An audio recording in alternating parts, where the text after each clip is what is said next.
Welcome back to the Meeple Marathon and my top 12 anticipated board games of 2023. So these are games that are predicted to come out in 2023.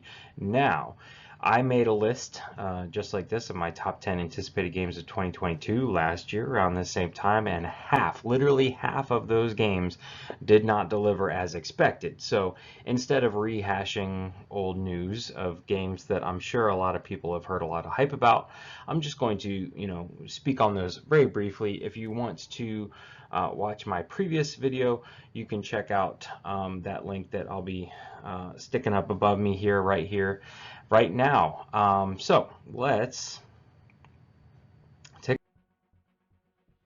a look at what I covered last year. So we are talking about Frosthaven. Obviously, this one is in the process of being delivered. I just have not received my copy yet. It should be imminent.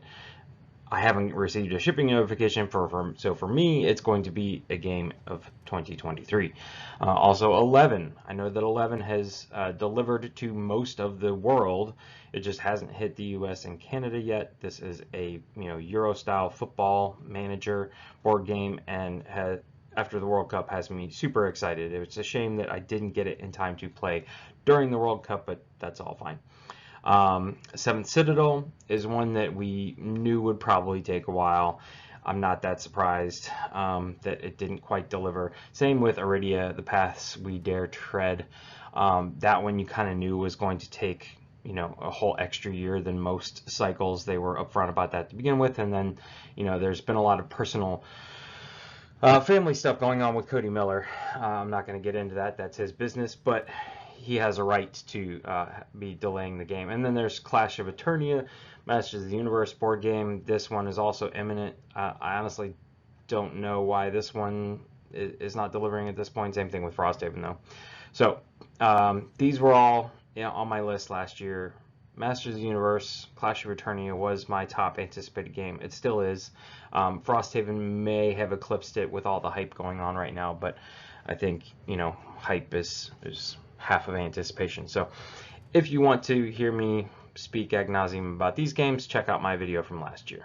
So here are 12 new games to my anticipated list. Starting off at number 12 is Star Wars the Deck Building Game. So this is by Fantasy Flight Games, and it's Star Wars and it's a deck building game. What is not to love? The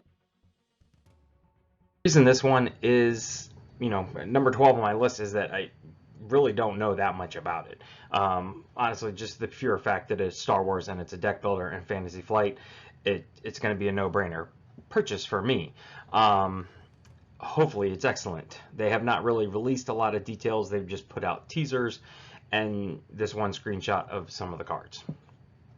That's really about it. So without knowing much more about it, it's kind of, I'm very excited about it, but it's just sitting at the tail end of my list. At number 11 is another one similar to that, and that's Scholars of the South Tigris. So Scholars of the South Tigris will be the second game in the South Tigris trilogy. Wayfarers, which we just recently got, was excellent. The South Tigris trilogy definitely seems to be the heavier of the trilogies. I've only ever played Raiders of the North Sea, so I can't speak on those other two, but Architects felt like it had a pretty good mixture between, West Kingdom, between Architects and Paladins and Viscounts, being varying heaviness. From what I understand, though, this is going to be another heavy one. This is really the only picture I could find of it. There is, some hand management going on here. There appears to be worker placement, probably a little bit of deck building, some influencing of guilds, I'm sure. It's a very colorful looking board, very interesting board, also a very large looking board. All of that's perfectly fine. Again, though, I don't know a ton about this, and this one is probably the one on my list here that could not make it, because Garfield Games generally, I'm sure, will do a crowdfunding campaign for this through Kickstarter or GameFound or something like that, and then they will have to produce and deliver the game. But generally, Garfield Games pretty much has their game developed by the time they put it out there for a Kickstarter campaign. They don't add a lot in stretch goals and things like that. It's really just kind of their avenue because they're not a huge company. Once they send to backers, Renegade Games picks up their games and produces and distributes them. So anyways, just the pure fact that it is a Garfield game and it's, the follow-up to Wayfarers of the South Tigris, I am very excited about this. But again, since I don't know a ton about it, there's not a whole lot of information out there. It's sitting down here at the bottom of my list, which is something to be said about running a Kickstarter, about getting people interested in your game, whether you need to run that Kickstarter or not to fund the game, because I believe the remaining games on my list are all crowdfunded games, ones that I have had an in-depth look at and I have been following and know a lot more about. So, at number 10, we have Kingdom Rush, Elemental Uprising. So this is the follow-up to Kingdom Rush, or the sequel. And so this one basically is just kind of taking what worked for Kingdom Rush. It's a puzzly tower defense game where you are playing down towers, even directing which way those towers face, because they shoot out polyomino shapes that are going to cover up the hordes on these trays that are sliding along those paths on that map you can kind of see in the middle there. And so you will wait for things to get in range, then you'll fire off your towers on them, and then you'll push everything down again, everything will fire off again. Sometimes your towers will get damaged, sometimes you'll upgrade your towers. It's a very puzzly, thinky game. It fits the theme pretty well if you are a fan of Kingdom Rush. There were a few quirky things that just didn't quite work in the first game or made it exceptionally difficult. I believe those have been addressed. They've also tried to add in some new things here, which you can see things like this tower modifications. These are going to be reusable stickers. I honestly don't know where you can like put them on your towers and then peel them off at the end of your game and put them. I don't know how this is going to work. I just don't know. But this one should be delivering. I know that Wave 1, which was really just reproduced content of their first Kickstarter, Kingdom Rush Rift in Time, has already delivered. They've gone through and redone the kind of all-in storage solution, which I am probably most excited about. And so yeah, this is one that just it's been sitting back there. It's been, I'm pretty sure this crowdfunded back in 2021. Yeah, it wasn't 2020. Anyways, so if you're looking for something that's that tower defense feel, or you're a fan of the app, the game, or you just wanting a good puzzle with those polyomino shapes, this is a good one to check out.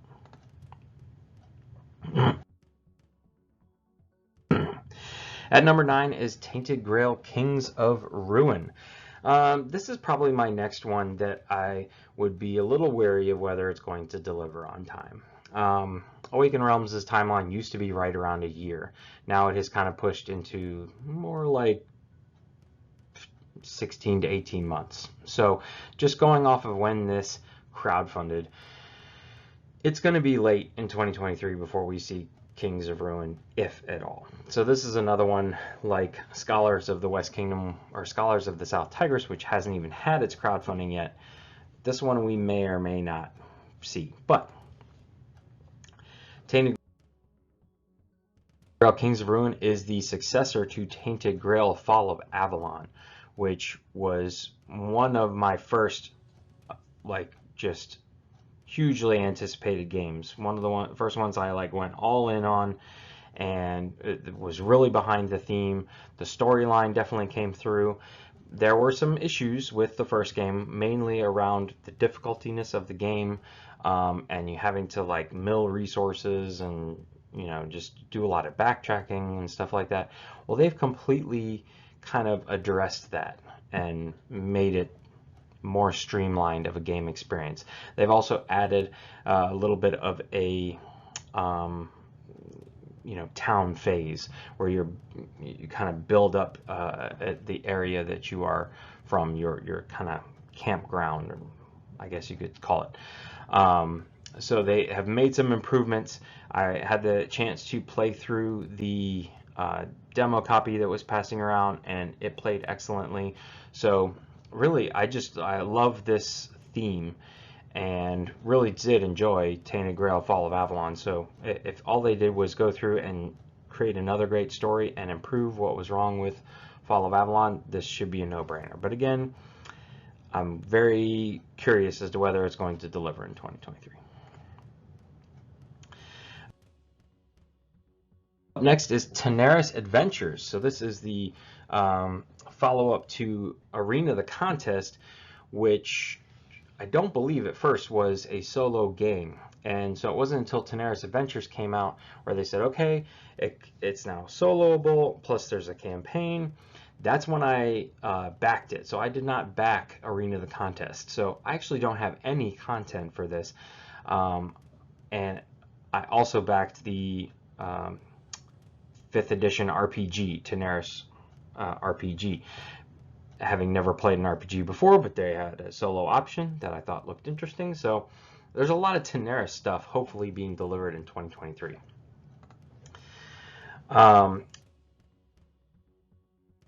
Arena the Contest was meant to be this kind of just like one-off scenario, strategic battler where you played on this just generic looking board.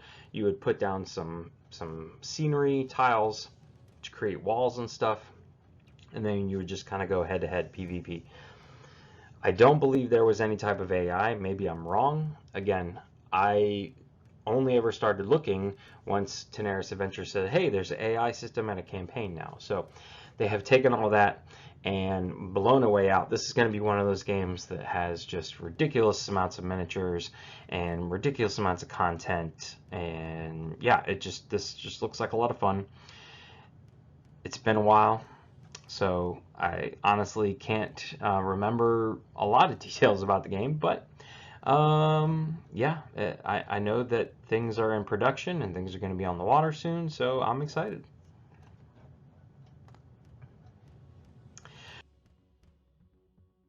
Number 7 is Lords of Ragnarok. This is another one by Awakened Realms, but has, you know, crowdfunded much longer ago. I think actually in 2020, the end of 2020, I think is when this crowdfunded. But this is kind of a follow-up to Lords of Hellas. This is a dudes on the map area control type of game with that kind of Norse mythology feel to it, but when Awakened Realms does it, they take it and add this almost like steampunk or, you know, metal infusion into it. They have, you know, it's like what you would think of current Thor, you know, with Mjolnir that can, you know, bring down lightning and thunder and rock music and things like that. So it's like a futuristic Norse mythology, I guess you could say. But the miniatures are really cool. The artwork's really cool. It's a, you know, area control dudes on the map. I was able to play this one via Tabletop Simulator with some buddies. We had a lot of fun. There's a lot of stuff going on. There's a little rondelle in the middle that spins.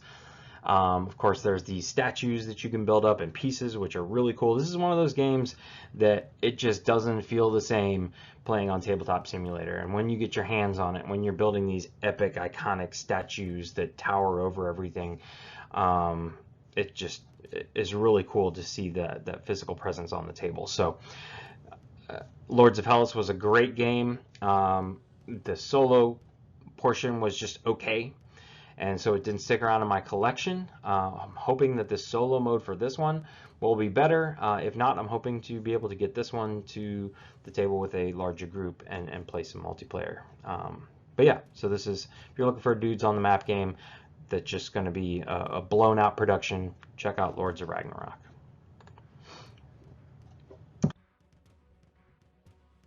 All right, number 6 is Batman Gotham City Chronicles. This technically has already come out, so what I'm referring to is Batman Gotham City Chronicles Season 3.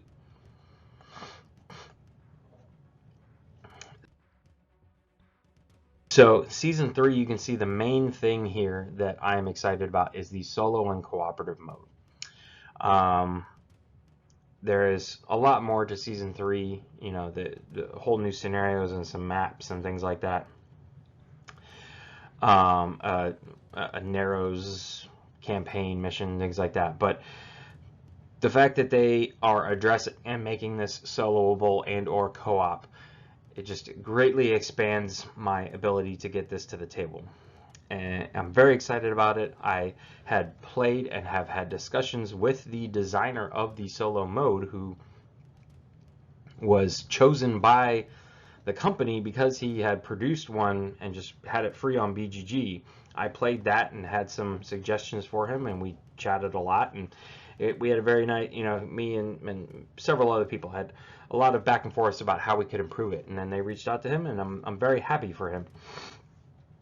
It's a great system, and I think that being able to have someone give him like a professional production level, he can really fly with it. So I'm very excited about this because of the solo and cooperative mode that is coming as part of Season 3. So you know, this is one that's just been kind of sitting on my shelves for a while, but it's an amazing game. If you're not familiar with the game, it is a tactical skirmisher, but there is a lot of rules. It is very in-depth. There's a lot going on. It is one of the heaviest games in my collection. It's not for the faint of heart, but it is a great Batman simulator. It's a great, you know, tactical superhero simulator. Anything you want to talk about, you know, if you're willing to put in the time to learn the rules, this is a choice game. Number 5 is Robomon. So this is a game by a first-time designer, I'm pretty sure, and is essentially Pokemon the board game. Now, they don't have the rights to Pokemon, so they called it Robomon, and instead of it being cute little creatures, it's cute little robots. But everything else is essentially the same.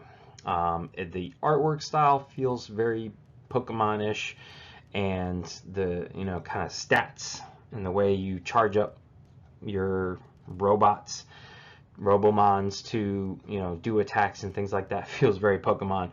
Basically, they took it as far as they could without being slapped with a restraining order or a copyright law or something like that.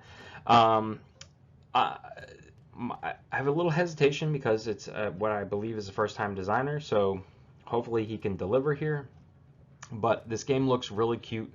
I'm hoping to be able to play this one with my boys who are super into Pokemon, and it looks very accessible for kids and adults and everybody in between. So it does look like you basically, I think it's really kind of only a solo game, but I think that's okay. It's me and my boys will sit down, all right, we have this one character, and we'll just kind of share responsibilities, as opposed to me like having to teach them the full game, and then they control a character and then I'm basically having to run three-handed.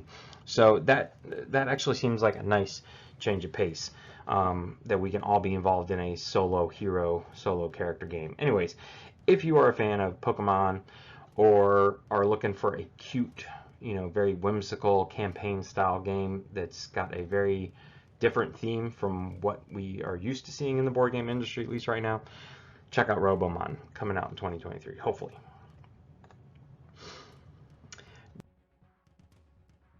Number 4, we have Call of Kilforth. So Call of Kilforth is the third game in the Kilforth line, starting with Gloom of Kilforth, then Shadows of Kilforth, and now Call of Kilforth. So the Kilforth line is by Tristan Hall. He is similar to Ryan Lockett, where he does all of the board game design and all the artwork himself. This game at its core is quite simple. It's basically just cards that are randomly laid out, creating a kind of map, and then you are moving your character around this map, taking on encounters. Everything's card based, and really just the biggest thing is you're looking for keywords. So you know that you can go to certain locations to find certain keywords or defeating certain people. But basically, as you collect these keywords, you will advance in your saga, leveling up your hero, and then taking on what they, the boss, they refer to as the Ancients, or an Ancient in this game. So Gloom of Kilforth and Shadow of Kilforth played very much the same. There was a few additions of Shadow to Kilforth that just improved the game, and that seems to be what he's done here. He has not broken a system, or changed a system that's not broken. He is sticking with the core system, which works really well. Other than shuffling a lot of decks at the beginning of the game, it's pretty quick setup. Like I said, it's a very simple game, but it feels very thematic, feels very immersive. The artwork is amazing on the game,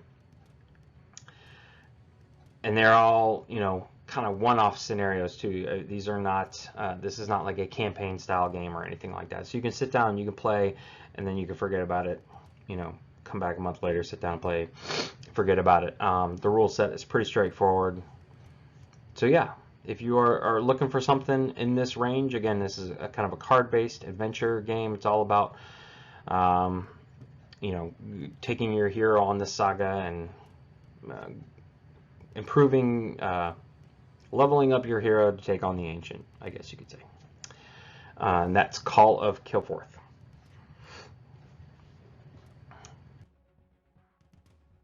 At number 3, was that number 3? Yeah. Yeah, number 3 is Unbreakable. Unbreakable is the final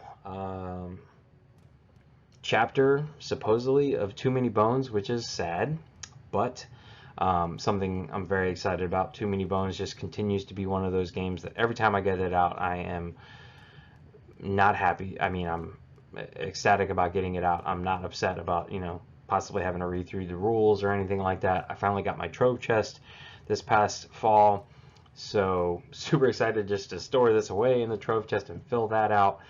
The big gimmick with Unbreakable is the map is going to be very modular with chips you put in, and those chips are going to have like a solid side and then a lava side that would do damage to you, and so you're going to have to be very strategic about how you move around the map. Other than that, the characters look amazing, just really unique characters. Don't know too much about the bosses. I try not to read up that kind of stuff, not for super spoiler reasons, but I'm definitely more interested in the characters in this game than the bosses. But you can't go wrong with Too Many Bones. You can't go wrong with the Chip Theory Games production. 20 Strong is also coming out in 2023. It just, this was a very tight list this year, and that one really just kind of took me by surprise. Still looking forward to it. But yeah, Unbreakable should be like a amazing end to an amazing game line. Hopefully not the end, but we'll see. I'm not quite sure what they're doing. All right, number 2 is Tidal Blades 2, Part 2, Rise of the Unfolders. So this is a follow-up game to Tidal Blades, Something of the Reef, which was more of a Euro-style game where you were just kind of going around participating in these little mini games. It didn't really, I didn't back it. I've never played it, so I don't know that much about it. But this one really sang to me. This whole, it's a campaign, narrative-driven story mode type of game where you take a character and you're growing that hero throughout. But also the mechanic of how you take your actions, as you can see at the bottom left of the pictures here, is there's that grid of 9 spots. When you play a card in a position, you will activate the row and the column it goes into, as well as that card. But then I believe, if I remember correctly, once you put like 3 in a row in some place, then you lose that row after that, or that column after that, or if a row or column is full, I think you have to take the cards away. Anyways, a very like Gloomhaven-esque, hand management style thinkiness to how you are placing. There's a little bit of a mini puzzle within the game. that looked really cool. I really love the fact that the game is going to be all in a book where you just open it up and every new scenario is a new page with brand new artwork. I don't have to go chasing down map tiles or things like that. The AI system looked really cool as to how those guys get activated and track their health and so on and so forth. So yeah, this one just looked really awesome. I ended up just backing the one there, the retail version just has standees.